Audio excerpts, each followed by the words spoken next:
ప్రతి ఒక్కరిలోనూ అతిపెద్ద శక్తి ఎలా వస్తుందంటే నేను సాధన ద్వారా తెలుసుకున్నాను. ముందు మన లోపల కామ, క్రోధ, లోభ, మద, మత్సర్యం, ఈర్ష, దంభం, దర్పం, అసూయ అని ఉన్నాయి.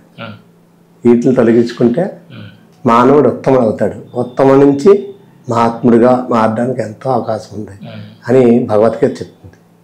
భగవద్గీతలో శ్రీకృష్ణుడు చాలా అద్భుతమైన సులువుగా ఒక మాట చెప్పాడు.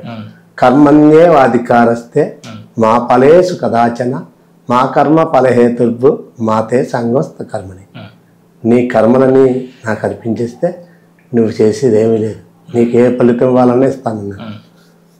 కానీ రాత్రి తెల్లవాళ్ళు ఎవరినో మోసం చేయాలి, ఎక్కడో ఏదో సంపాదించాలి, ఏదో దోసుకోవాలి, లేకపోతే ఒక స్త్రీని వశపరచుకోవాలి, ఇలాగే ఆలోచించి ఈ జీవితాన్ని అందరినీ సర్వనాశనం చేసుకుంటున్నారు. మానవుడు మృగంగా తయారవుతున్నాడు.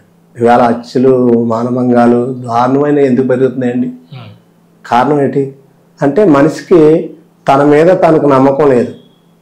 ఆ రోజుకి మృగం ఏం చేస్తుందంటే ఆ రోజుకి ఆహారం దొరికితే తినేసి మళ్ళీ తర్వాత రోజుకి ప్రయత్నం చేస్తాయి.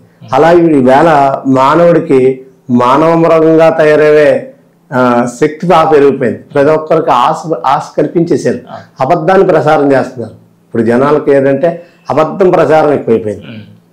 చూడండి, ఏదన్నా మంచి చెప్తే వినరు. మంచి విషయాలు నలుగురు తెలియజేయాలనుకోండి, అది పబ్లిక్లోకి వెళ్దాం.